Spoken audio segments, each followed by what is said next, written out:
como les había mencionado, la determinación del error tolerable es algo específico para cada cuenta o para cada rubro, si se quiere. Y se determina de la siguiente manera, ¿no? Es importante que ustedes aprendan, ¿no? La empresa Alfa, dice SRL, determinación del error tolerable del balance general al 31 de diciembre del año 2020. Expresado en boliviano, ¿no? ET significa error tolerable.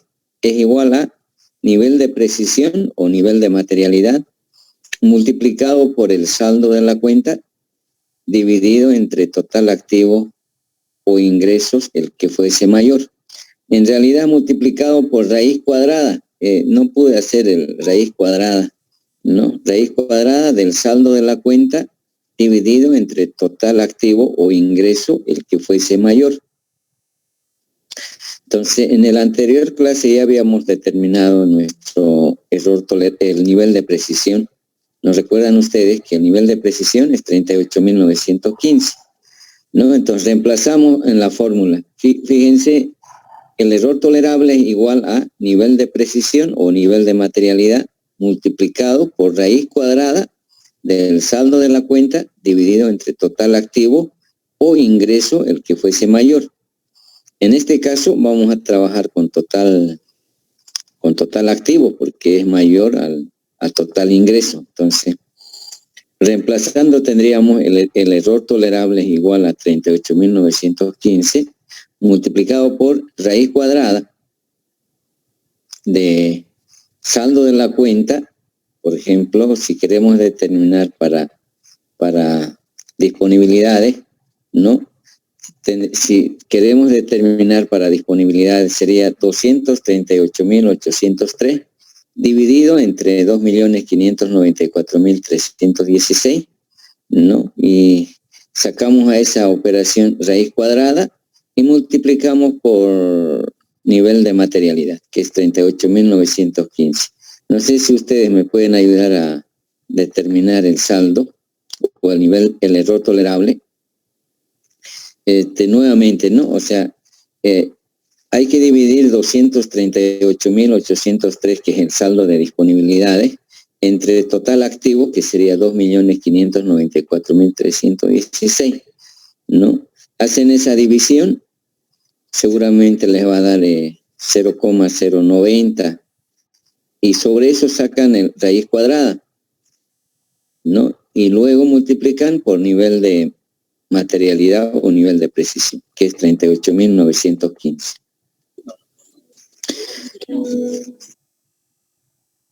A ver si alguien me puede confirmar. Para disponibilidades he determinado 11.807. Está bien, Lisa. ¿Está bien? A ver si otro más que confirme para... Sí, sale eso, Lisa. Ya, entonces está confirmado. Entonces, ¿eso qué significa? En disponibilidades, cuando estemos analizando el saldo de 238.803, podemos aceptar error hasta 11.807, ¿no? No mayor a, si encontramos errores mayores a 11.807, sí o sí tenemos que ajustar, ¿no? Y si encontramos errores menores a 11.807 por 10.000, por decir, ahí no estamos obligados a ajustar. Podríamos ajustar, pero no obligados, ¿no? Y si no lo ajustamos, podríamos decir en el informe de control interno, ¿no? Si hay algún error, ¿no? Entonces, el error tolerable es ya más específico para cada cuenta o para cada rubro, ¿no? En este caso, en disponibilidades, nuestro error tolerable es 11.807. A ver si me pueden ayudar a determinar para cuentas por cobrar. El saldo es 520.049, dividido entre 2.594.316. A eso sacan raíz cuadrada y multiplican por 38.915.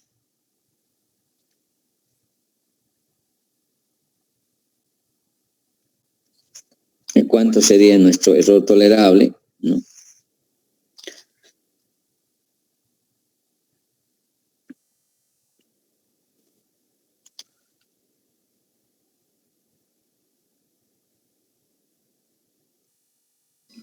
A mí me salió 17.457, Luis.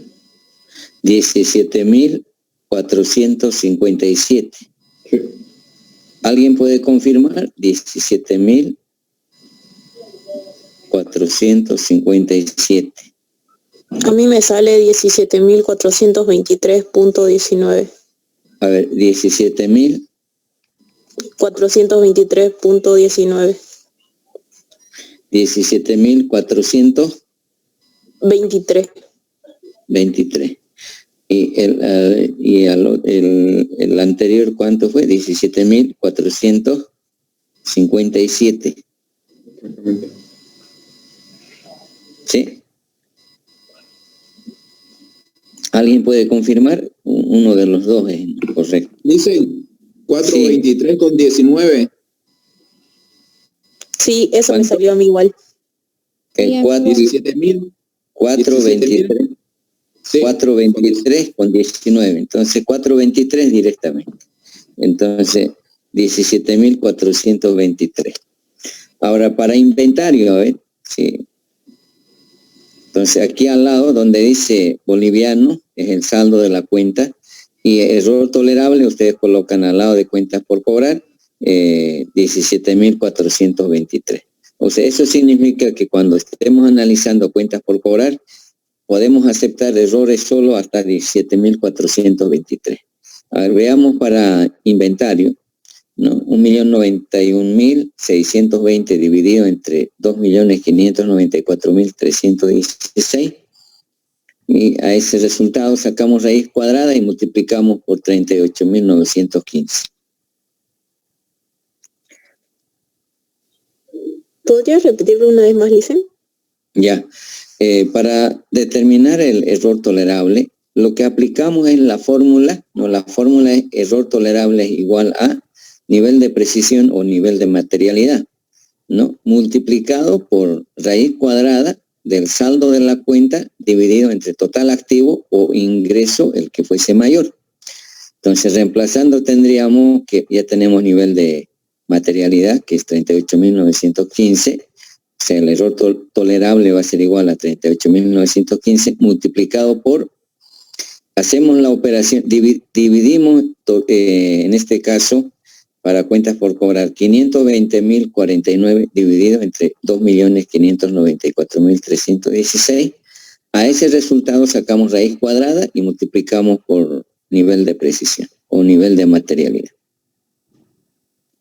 A ver si pueden comprobar, o sea, 520.049 dividido entre 2.594.316. A ese resultado sacamos raíz cuadrada y luego multiplicamos por nivel de precisión.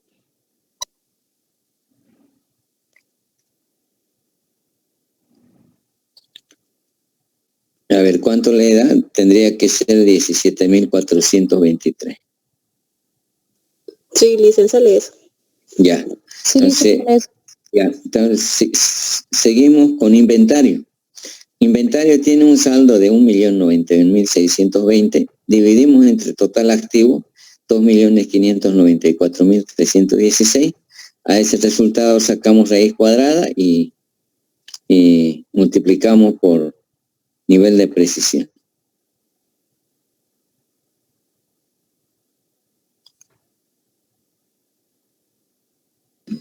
A mí me sale 25.243. 25.243. A ver si alguien puede confirmar. Sí, le dicen 25.243. 25.243. ¿Qué significa eso? Cuando estemos analizando la cuenta de inventario, puedo aceptar error hasta 25.243, ¿no? No mayor, ¿no? Hasta ese importe. Ese es un parámetro. Por eso, cuando alguna vez me preguntan, ¿cuándo debo ajustar, no? Entonces, aquí ya, el error tolerable nos va a decir a partir de qué importe tenemos que ajustar y a partir de qué importe no lo vamos a ajustar, ¿no? Entonces, por eso es importante que ustedes ahora pueden completar ya para la próxima clase para las cuentas que faltan, por ejemplo, para el activo fijo, para todas las cuentas del balance, tanto activo, pasivo y patrimonio, ¿no? Dicen, esta esto acá que está aquí, estos números son del balance general, son los datos del balance. Sí, correcto. ¿Sí? Son del balance. Sí. Creí que nos está dando un ejemplo de otro balance general y no de este. No, ya está relacionado con los datos del balance que vamos a hacer auditoría. ¿Ya? Perfecto, gracias, Licen. Entonces, vamos a pasar. Una consulta, Licen. Sí. El error tolerable, ¿cómo determinamos el monto de culpa? El error tolerable, aplicando la fórmula, esta fórmula que dice el error tolerable es igual a nivel de precisión o nivel de materialidad multiplicado por el raíz cuadrada, no he podido hacer raíz cuadrada, saldo de la cuenta dividido entre total activo o ingreso, el que fuese mayor.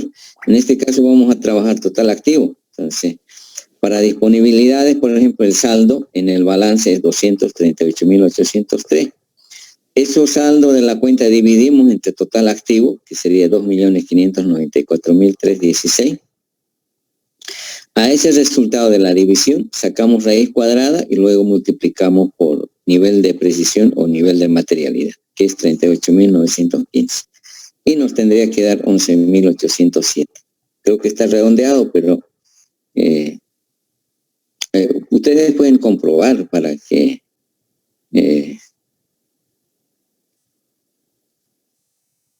creo que ya han confirmado otros, ¿no? Está 11.807, ¿no? Lo importante es que ustedes lleguen a ese saldo, ¿no?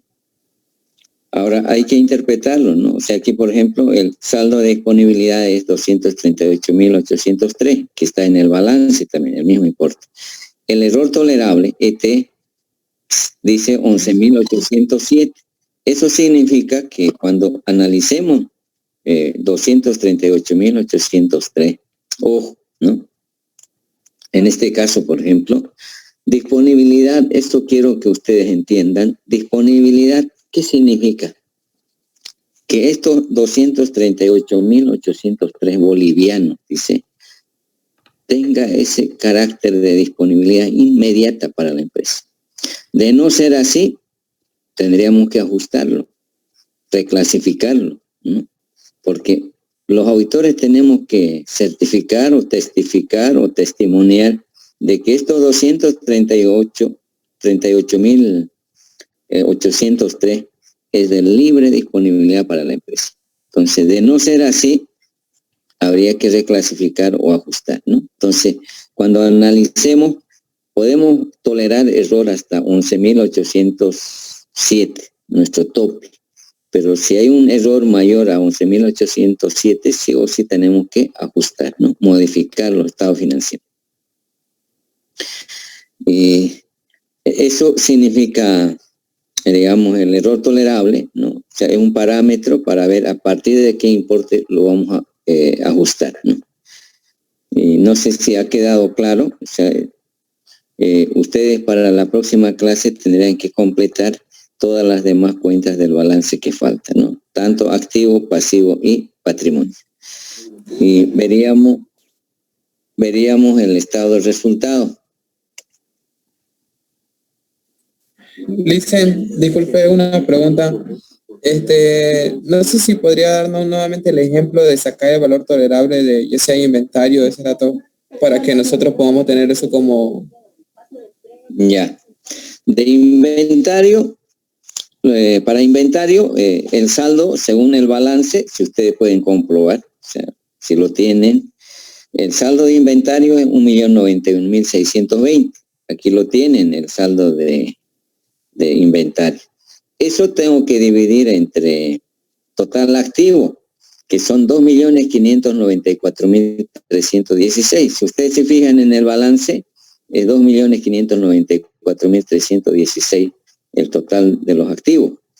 Esa división de 1.091.620 dividido entre 2.594.316, dividan y les va a dar un importe. A ese importe lo sacan raíz cuadrada, ¿no? Raíz cuadrada, y luego multiplican por el nivel de precisión o nivel de materialidad, que es 38.915.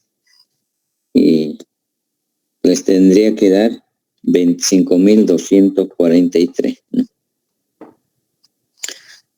Vayan comprobando, ¿no? Porque a veces no les sale, y como somos varios, entonces siempre nos podemos ayudar para que estemos en lo cierto, digamos, ¿no? En lo correcto, ¿no? Y, por ejemplo, yo en mi calculadora no saca raíz cuadrada, entonces no puedo en este momento determinar, ¿no? A ver, En este caso, dicen, perdón, como su valor, el monto de inventario sale 25.000, me estaba diciendo usted, es mayor a 11.000, ahí en este caso hubiera que hacer ajuste, entonces. No. Cuando dice disponibilidades, el error tolerable es para disponibilidades. Cuando analicemos la cuenta de disponibilidades, que tiene un saldo de 238.803 en el balance, quiere decir que cuando analicemos esta cuenta de disponibilidades, podemos admitir error hasta 11.807.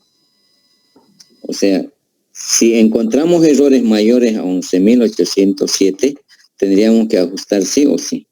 Y si encontramos errores menores a 11.000, entonces podríamos llevar al informe de control interno. Entonces, para inventario, 1.091.820, el error tolerable es 25.243. Esos 25.243 es para inventario, nada tiene que ver con disponibilidades, ¿no? Entonces, es importante aquí ustedes se den cuenta que disponibilidad es otra familia, inventario es totalmente diferente, es otra familia, ¿no? Es como yo les dijera, inventario es mi familia y cuenta por disponibilidad es su familia de usted. Entonces, no lo podemos mezclar, digamos, con disponibilidad, con inventario, ¿no? Entonces, hay que trabajar de manera separada, ¿no? Eso es importante que ustedes se den cuenta que cuando estemos referenciando y correferenciando nuestros papeles de trabajo, más o menos es como una familia. O sea, por ejemplo, disponibilidades, ¿qué va a contener, digamos, ¿no? La letra A, digamos, que va a ser la referencia, y eso se llama la hoja madre, digamos, A. Y de la hoja madre se van desprendiendo los hijos, las hijas, los nietos, bisnietos, etcétera, ¿no? Entonces, es totalmente otra familia. Y otra familia va a ser cuentas por cobrar, y inventario también va a ser otra familia. O sea, no va a tener la misma característica. Por ejemplo, si disponibilidad es una familia A, cuentas por cobrar va a ser una familia B, inventario va a ser una familia C, ¿no? Que difiere totalmente. Entonces yo no puedo mezclar, no puedo relacionar 25.000 con disponibilidades. O sea, esos 25.000 es para inventario. En el caso de los 17.423 es para cuentas por cobrar, ¿no? O sea, no sé si me han entendido, ¿no? Para cada rubro, en este caso, estamos determinando el error tolerable, ¿no? El error tolerable, como su nombre dice, hasta ese importe podemos tolerar cuando estemos analizando la cuenta de disponibilidades, que sería 11.807. Y cuando analicemos las cuentas por cobrar, podemos tolerar hasta 17.423. Y en inventario, 25.243.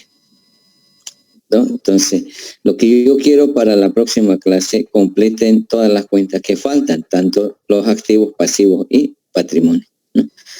Y cuando analicemos ya las cuentas del balance, directamente vamos a ver cuánto es nuestro error tolerable para ver si ajustamos o no lo ajustamos, ¿no? Ese es el tema de la determinación del error tolerable. Listo, ¿No? ¿Ya? Entonces pasamos al estado de resultado. Sí. Para los pasivos es la misma fórmula. La misma fórmula. No hay necesidad de utilizar otra fórmula. Cuidado, ojo. En los anteriores semestres, para cada rubro me ha hecho esta fórmula. No, creo que le salió más de 25 hojas. No lo hagan así, ¿no? solamente así como estamos, ¿no? Solo reemplazar, digamos, ¿no? Porque cuidado, como varios estudiantes hicieron para cada rubro la fórmula. No es necesario, pues, ¿no? Solamente aplicamos esa fórmula para determinar. ¿Ya? Esto es como un ejemplo, digamos, ¿no? Después, inclusive, no necesitamos, directamente se puede trabajar, ¿no? Entonces, cuidado que utilicen la fórmula para cada rubro y les va a salir 10 hojas, les va a salir. No es conveniente. En una sola hoja, para las cuentas de activo, pasivo y patrimonio, y la otra hoja sería para el estado de resultado. Solamente se requiere 2 hojas, ¿no? ¿Ya? Y no sé si tienen todavía alguna duda. Lisa, buenas noches. Mi pregunta es, ¿esto tenemos que hacerlo para las 2 gestiones que serían 2020 2019? No, solo para 2020. 2020. Sí, o sea, a ver, quiero que me entiendan bien la pregunta, porque la auditoría que vamos a realizar es a la gestión 2020, ¿no? Lo del 2019 es meramente para fines de comparación. O sea, no lo vamos a hacer auditoría 2019. La auditoría que vamos a efectuar es a gestión 2020, ¿ya? Bien la pregunta, porque a veces piensan que estamos haciendo auditoría de 2 años. No. Lo del 2019 es para fines comparativos únicamente, ¿no? Y es más, por ejemplo, yo, si no me iguala en 2019, no me preocupa, porque la auditoría es a 2020. En 2020 sí me tiene que igualar sí o sí, ¿no? Entonces, en eso tengan cuidado, que en este caso la auditoría que vamos a efectuar es al año 2020, ¿ya? Dice una consulta. Sí. Esta parte en la que dice el ET, ¿ya? Hay una fórmula que decía nivel de precisión dividido entre materialidad. ¿Eso es para sacar los 38.915? ¿Estoy en lo correcto? No. El nivel de materialidad ya lo determinamos en la anterior clase. Habíamos aplicado, a ver si me ayudan a recordar, habíamos determinado sobre 2.594.316, habíamos sacado el 1,5%. A ver si me ayudan. Sobre... Sí, Lisa. ¿No? Entonces, ahí en esa hoja hemos determinado el nivel de materialidad. Ahora, para determinar el error tolerable, si ustedes se fijan, el error tolerable, dice ET, es igual, dice, a nivel de precisión o nivel de materialidad, que sería nuestro nivel de materialidad 38.915, que ya lo determinamos en la anterior clase, multiplicado por raíz cuadrada, saldo de la cuenta sobre total activos, o ingreso el que fuese mayor. Pues en este caso vamos a trabajar con total activo. Entonces, si queremos determinar para disponibilidades, el saldo de disponibilidad 2020 es 238.803, dividido entre total activo, que es 2.594.316. Sobre ese resultado de la división, saco raíz cuadrada y luego multiplico por los 38.915, que me tiene que dar 11.807. Creo que es redondeado, pero Sí, sale eso. da ese resultado, ¿no? Entonces, no es complicado, o sea, es nomás reemplazar en esta fórmula de acuerdo al balance que ustedes lo tienen, ¿no? Ahí hemos hecho pruebas para cuentas por cobrar, que tiene un saldo de 520.049. Hemos hecho pruebas para inventario, y ustedes siguen con activos fijos y las demás cuentas que están en el balance, tanto en la parte de activo y pasivo y patrimonio. Y en la otra hoja se determina, ahí dice empresa Alfa SRL, determinación del error tolerable, estado de resultado, ¿no? Por el ejercicio terminado el 31 de diciembre del año 2020, expresado en boliviano, ¿no? Y la misma fórmula aplicamos para las cuentas del estado resultado. Por ejemplo, a ver si me ayudan, Las ventas tienen un saldo de 2.353.306. A ver si alguien puede verificar en el estado de resultados si las ventas efectivamente son los 2.393.306.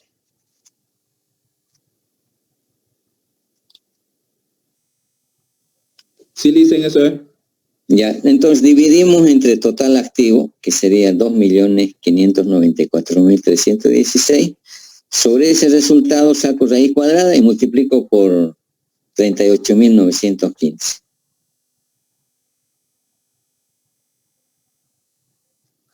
A ver, ¿cuánto da? 165. 117.165, ¿no? Entonces, cuando estemos analizando la cuenta ventas, podemos admitir error hasta 117.165, ¿no? Ahora, esto sí ya no corresponde, débito fiscal, el saldo ya es, no sé si está en el estado resultado, ¿no? Creo que no corresponde débito fiscal ni el costo de venta. Entonces, por favor, esos dos hay que cambiar ya el saldo. No lo he podido modificar. Ustedes ya lo modifican de acuerdo a las cuentas que se tienen en el estado de resultado.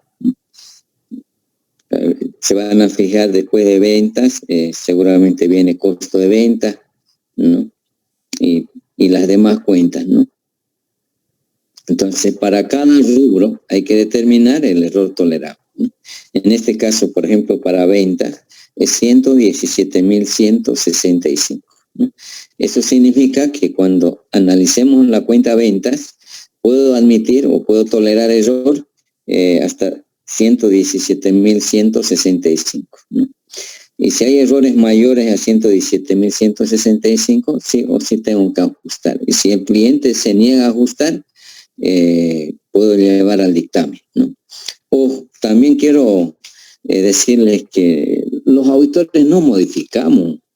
Muchos piensan que los auditores lo hacemos modificar o hacemos ajustar. No. Lo que sucede es que los auditores somos asesores, sugerimos, recomendamos, ¿no?, el asiento de ajuste. Ahora, si la empresa acepta el ajuste, entonces lo va a modificar, y si no lo hará, pues no lo va a ajustar. Pero hay un tope que los auditores tenemos. Por ejemplo, si hay un ajuste que hemos propuesto, por ejemplo, en el caso de ventas, por 120.000, entonces sí o sí la empresa tiene que ajustar. Y si no lo ajusta, podríamos llevar al dictamen, ¿no? ¿Por qué? Porque es significativo. 120.000 es mayor a 117.165. Entonces, en la práctica, cuando se lleva al dictamen, recién aceptan ellos el ajuste, porque no les conviene llevar al dictamen. Ustedes saben que cuando se califica en el dictamen, esa empresa puede ser que sea no sujeto a un préstamo, por ejemplo, ¿no?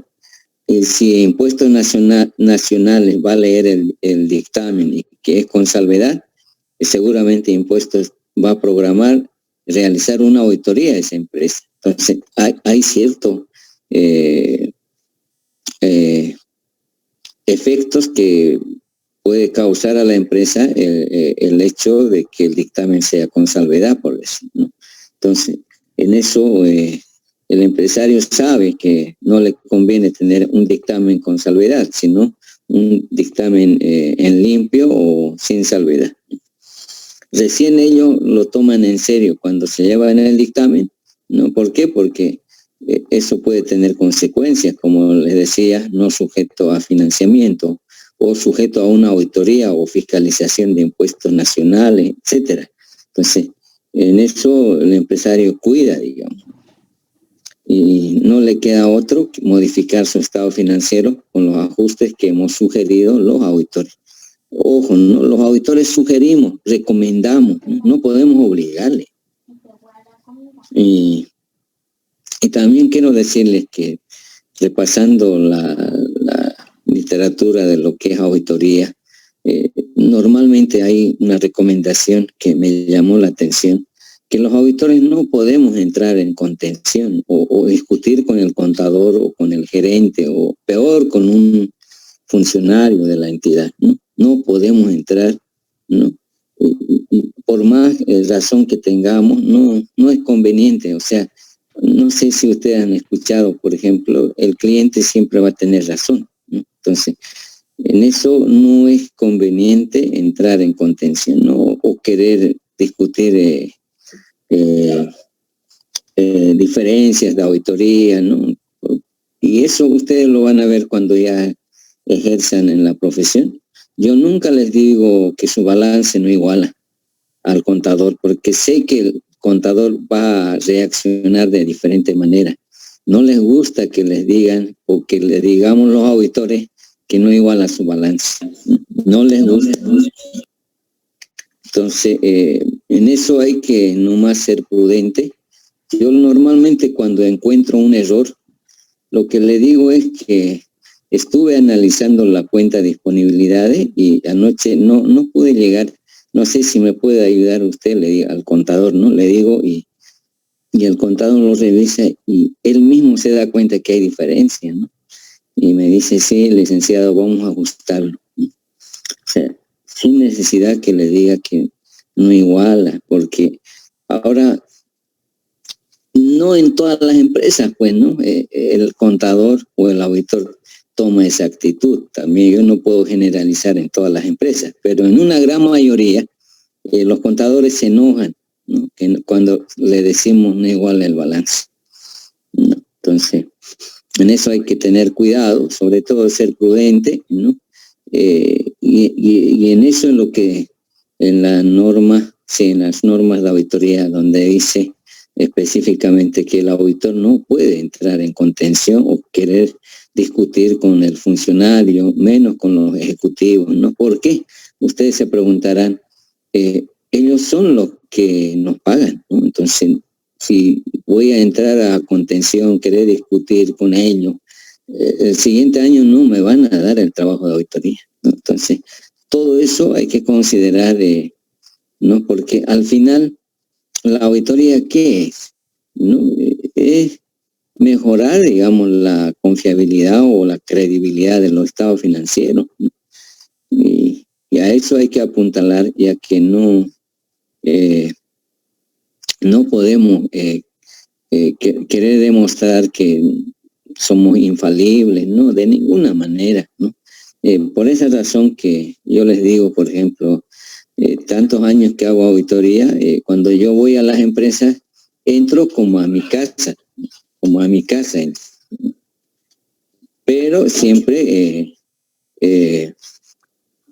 con saludo y por ejemplo, la secretaria de la gerencia me dice, no está el gerente, me dice, ¿no?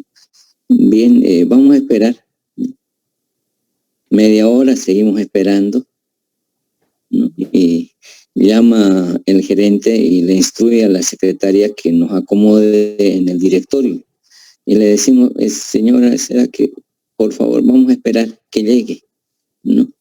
Entonces llega el gerente apurado, por decirte a las 9 o a las 10 llega, dice, 1000 disculpas, es que no podemos, pero le di instrucción a la secretaria de que los acomode. Lo que pasa es que queríamos primeramente reunirnos con usted, ¿no? Entonces siempre hay que darle la importancia también por la autoridad que tiene dentro de la empresa, ¿no? Y yo le digo, si nos puede hacer un favor de comunicar a las diferentes direcciones, no pasar una comunicación donde nos colabore en proporcionarnos la información que vamos a solicitar, ¿no? Entonces, y él preocupado nos lleva al directorio, nos acomoda y pasa la comunicación, etcétera, etcétera. Entonces, siempre hay que darle el lugar que corresponde. ¿Qué pasaba si llegábamos y nos instalábamos y empezábamos a trabajar, ¿no? Entonces, ahí, por ejemplo, es falta de respeto, ¿no? A una autoridad que él tiene que estar necesariamente, ¿no? Porque los auditores somos ajenos a la empresa, entonces no podemos entrar y ya instalarnos y comenzar a trabajar, no. Siempre el ejecutivo tiene que dar ciertas instrucciones para que el personal de la empresa no coadyuve con proporcionar información, ¿no? Entonces, todos esos aspectos es parte, digamos, de la habilidad con que se puede manejar el auditor, ¿no? No les puedo decir yo que tienen que comportarse de esta manera, porque dependiendo de cada circunstancia, el auditor tiene que ver la forma, cómo obtener la información o cómo llegar al mismo gerente o al mismo personal, ¿no? Entonces, ahí, por ejemplo, yo les digo honestamente, lo único que se requiere es voluntad, ¿no? Cuando el auditor tiene voluntad, va a lograr todo. Entonces, ahora también hay ciertos aspectos que yo considero el saludo, ¿no? Siempre entra a una oficina, tiene que saludar y decirle por favor, ¿no? O agradecer por la información que nos ha listado, ¿no? Entonces, todas esas cosas es parte de la profesión, ¿no? Entonces, yo lo que les puedo decir que tantos años que hago auditoría, nunca he tenido problema. Entonces, llegué a la conclusión que cuando uno respeta, también le van a respetar. Pero cuando uno no respeta, entonces es difícil que lo respeten. Es uno mismo, ¿no? Entonces, jóvenes, ¿no? Por ejemplo, yo no me enojo, hay varios que se han salido de clase, ¿no? Tendrán sus razones, ¿no? Tendrán sus razones que, bueno, yo puedo formarme un mal concepto, pero prefiero no, porque la cátedra es libre, pues no, peor en estas clases virtuales, ¿no? Y en cambio en las presenciales por lo menos se les dice a los que se van a ir, acomódense en la parte de atrás, ¿no? Para que no cause molestia a los que están adelante. No por mí, no por el docente, sino por sus mismos compañeros, ¿no? Entonces vean ustedes que no es que yo me enoje o no, siempre yo di la libertad. Considero que cada estudiante ya es mayor y tiene toda la libertad, digamos, de tomar la materia con, digamos, con interés o no, ¿no? Ella es libre de cada uno de ustedes, ¿no? Ya depende, ¿no? Alguien dirá, estas clases son aburridas, ¿no? Generalmente cuando no captan o no siguen el hilo, obviamente que va a ser aburrido, porque otra vez encontrar el hilo cuesta. Entonces, para que eso no suceda, jóvenes, es mejor no faltar, porque yo también estudio. Yo soy estudiante todavía y una clase que me falto ya me pierdo y tengo que pedir a mis compañeros que me explique cómo es esto y entonces no lo estoy entendiendo. Entonces, estamos en la parte de planificación, todavía no estamos entrando a la ejecución de la auditoría. Entonces, jóvenes, traten de completarlo este trabajo que les estoy dando. Dicen, sí. Parece que lo saqué mal el resultado. ¿Le puedo decir cómo lo hice para que me digas está bien? ¿Para cuál? Para el resultado que sacamos hace rato, que me sale 37.063. 37.063, ¿no? Sí, ¿Para qué cuenta? ¿Para? Sí, para ventas. Es que yo le hice raíz de 2.353.306. Ajá. Dividido. 2.594. 316. Raíz de eso. Raíz cuadrada. Sí. 38.915. Sí, me sale 37.063. Ah, ya, 37.000.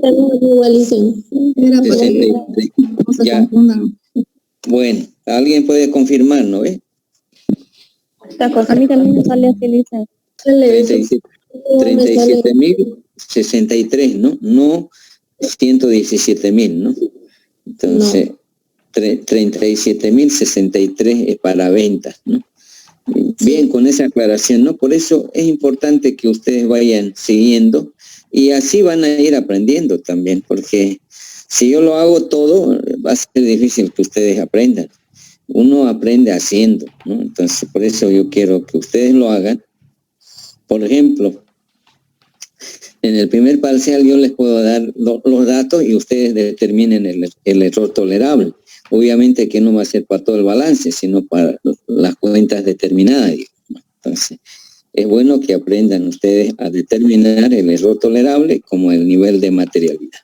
Entonces, jóvenes, complétenlo estas 2 hojas para la próxima clase, armar nuestro memorándum de planificación de auditoría, ¿no? Después de que terminemos el MPA, ya entraríamos a la ejecución de la auditoría, ¿no? Entonces, van a ver ustedes que no es complicado, pero lo que yo quiero es que ustedes se vayan dando cuenta, ¿no? Y si hay alguna duda, pregunten. O sea, a mí me pagan jóvenes para que repita 1000 veces. O sea, no tengo por qué enojarme, por qué molestarme, ¿no? Y si hay que repetir reiteradas veces, lo voy a hacer, porque la idea es que ustedes capten, ¿no? Capten lo que estamos haciendo, ¿no?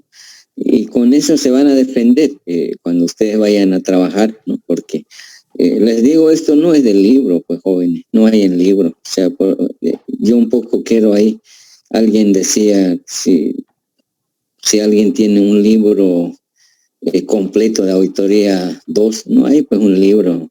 Hay papeles de trabajo, ¿no? Pero que son de otros países, ¿no? Pero como aquí muy pocos libros hay sobre los papeles de trabajo. Dice, buenas noches, me llama la atención mucho ese papel de trabajo. ¿Qué es? Disculpe. ¿Perdón? ¿Me podría explicar ese de papel de trabajo, por favor, de auditoría? Los papeles de trabajo, ¿no? Generalmente los auditores elaboramos los papeles de trabajo, ¿no? Entonces, cuando digo elaboramos, podemos, por ejemplo,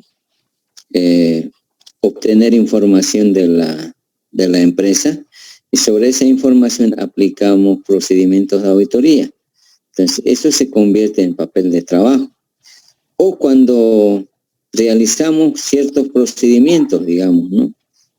Por ejemplo, podíamos comprobar recálculo de la depreciación. Entonces, esas son las pruebas que realizamos los auditores. Esa prueba que realizamos se convierte en papel de trabajo. Y también podíamos llegar a conclusiones, digamos, si realizamos procedimientos de auditoría, vamos a llegar a una conclusión, ¿no?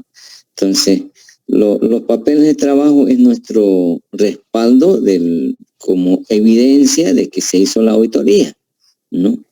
Porque, sí. ¿Serían nuestros auxiliares eso, los papeles de trabajo? No tanto, sino que son, por ejemplo, la información que obtenemos, las pruebas que realizamos, ¿no? Y a las conclusiones a que llegamos. O sea, normalmente cuando obtenemos, por ejemplo, los estados financieros de la empresa, ¿no? Esos balances, tanto balance general como el estado de resultados, para nosotros es información proporcionada por la empresa o papel proporcionado por la empresa. Para que se convierta como en calidad de papel de trabajo, sobre esa información hay que aplicar procedimientos de auditoría, como ser, por ejemplo, verificar la suma, o sea, de que iguale el balance. Por eso que al pie del balance general se coloca trabajo realizado, suma comprobada o suma verificada, ¿no? Y cotejar con el mayor. Los saldos según balance deben ser los mismos saldos que tiene según el mayor general, ¿no? Esos 2 procedimientos que aplicamos hacen de que se convierta en papel de trabajo, ¿no? Entonces, normalmente a través de los papeles de trabajo sustentamos como evidencia de que la auditoría se realizó, ¿no? El respaldo, ¿no? Porque si no hay papeles de trabajo, no sería auditoría. Entonces, normalmente en un trabajo de auditoría, el producto terminado, o viene el informe o el dictamen, ese es el producto terminado. Por eso se dice que el objetivo de una auditoría es el informe, el dictamen. Ahora, el medio, o sea, para llegar al informe son los papeles de trabajo. Entonces, los papeles de trabajo constituyen como un medio para llegar al informe, ¿no? Por ejemplo, si yo tengo que llegar a la universidad de aquí de mi casa, pues voy a utilizar un medio de transporte para llegar. Entonces, lo mismo en auditoría, los papeles de trabajo, un medio para llegar al informe, al dictamen, ¿no? Entonces, para mí, un informe de auditoría sin papeles de trabajo no es auditoría. Ahora, ¿por qué lo digo eso? Porque las normas de auditoría establecen que se tenga que elaborar los papeles de trabajo, ¿no? Y en base a esa evidencia, que son evidencia de auditoría, que son los papeles de trabajo, generalmente se dictamina o se prepara el informe, ¿no? En base a los resultados, al análisis que hacemos en las diferentes cuentas del balance y del estado de resultados, ¿no? Entonces, los papeles de trabajo podríamos considerar como el respaldo, como el sustento del informe de auditoría, ¿no? Que estoy hablando en forma global, pero constituyen, ¿no?, como una evidencia de que la auditoría se realizó, ¿no? Y es más, pues, por ejemplo, a ver, cuando yo hago auditoría, aplico o confirmo a las instituciones financieras, ¿no? O sea, a los bancos con los que trabaja la empresa, confirmo. Envío cartas de confirmación al Ministerio de Trabajo, a los clientes, a los proveedores, a diferentes instituciones, inclusive confirmo a impuestos nacionales si no tiene una deuda tributaria. Entonces, esos papeles, esas respuestas que me hacen llegar, es el respaldo, ¿no?, de que he aplicado un procedimiento de auditoría. Entonces, de eso trata auditoría, o sea, de sustentar con nuestros papeles de trabajo. Esos papeles de trabajo podemos elaborar los auditores o podemos obtener información de la empresa, o podemos obtener información de terceras personas ajenas a la empresa, inclusive, como son los proveedores, como son las entidades financieras, etc., ¿no? Por ejemplo, el banco me confirma que la empresa tiene 2 cuentas corrientes, moneda nacional por tal importe y moneda extranjera por tal importe, y respuesta lo considero como como papel de trabajo, como una evidencia de que al haber aplicado el procedimiento de confirmación me llegó la respuesta, y eso lo voy a incorporar o lo voy a respaldar como papel de trabajo. Entonces, vamos a ir definiendo de todas maneras, quizás yo manejo 3 definiciones sobre los papeles de trabajo, ¿no? Entonces, quizás en eso voy a tratar de enfatizar para que ustedes se den cuenta, ¿no? Hay 3 definiciones sobre los papeles de trabajo, de todas maneras pueden verlo. Según las declaraciones sobre normas de auditoría 41, la SAS 41, según la NIA, ¿no?, la NIA 1 y 9, define también los papeles de trabajo, y según la Contraloría General del Estado, ¿no? Entonces, hay 3 definiciones que vamos a un poco interpretar para que se entienda mejor, ¿no?, de lo que es auditoría, ¿no? Cuando hablamos de auditoría es análisis, examen a los estados financieros, ¿no? En otras palabras, lo que queremos verificar, los auditores verificamos si los estados financieros que elaboró el contador están de acuerdo a principios de contabilidad generalmente aceptados, ¿no? Ese es el objetivo, ¿no? Balance auditado, balance más confiable, ¿no? Balance no auditado, balance menos confiable. Entonces, jóvenes, para la próxima, complétenlo información y pasamos al MPA, ¿no? Que ahí también, por ejemplo, van a ver que en el MPA hay que mencionar quiénes son los auditores que van a participar, quiénes son los ejecutivos de la empresa, ¿no? Y hay que identificar qué es lo que hemos encontrado dentro del análisis comparativo, los objetivos críticos de auditoría, y qué procedimiento de auditoría vamos a aplicar, todo eso hay que incorporar dentro de lo que es el MPA. Ya lo van a ver ustedes, creo que el MPA consta de 3 o 4 hojas, ¿no? Que no es muy ampuloso, pero eso depende, digamos, de cada firma, digamos, ellos tienen una política como elaborar su MPA, ¿no? En algunos casos, por ejemplo, en PricewaterhouseCoopers, la planificación era una hojita y uno dice, ¿por qué? Lo que pasa es que Price ya hizo auditoría en años anteriores, entonces cuando ya ha hecho auditoría de esa empresa se llama recurrente. Entonces, como es una auditoría recurrente, ¿qué es lo que hacen en planificación? Solo revisan los cambios que hubo, digamos, ¿no?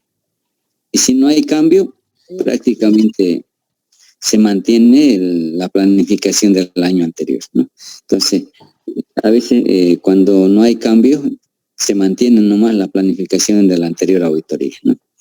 Solamente hay que ver los cambios que hubo, digamos, ¿no? Nada más. Entonces, ya en las firmas de auditoría como Price, KPMG, aplican bastante lo que ellos llaman conocimiento acumulado a la empresa. Conocimiento acumulado quiere decir que en los años anteriores ya se hizo auditoría, entonces ya conocen a la empresa, ¿no? Ahora, el problema es cuando es una empresa nueva, por primera vez se hace auditoría, ahí sí hay que hacer una planificación total, digamos, ¿no? Bien, jóvenes, nos vemos la próxima, ¿ya? Listo, sí, dígame. ¿La referenciación va a empezar desde el análisis comparativo o va a empezar ya cuando analicemos las cuentas? Terminemos el MPA y vamos a referenciar, ¿ya? Todas nuestras hojas vamos a referenciar, ¿ya? No se olvide de enviar el análisis, Licen, del balance general. Ya. Sí, Licen, el análisis comparativo. Ya. Bueno.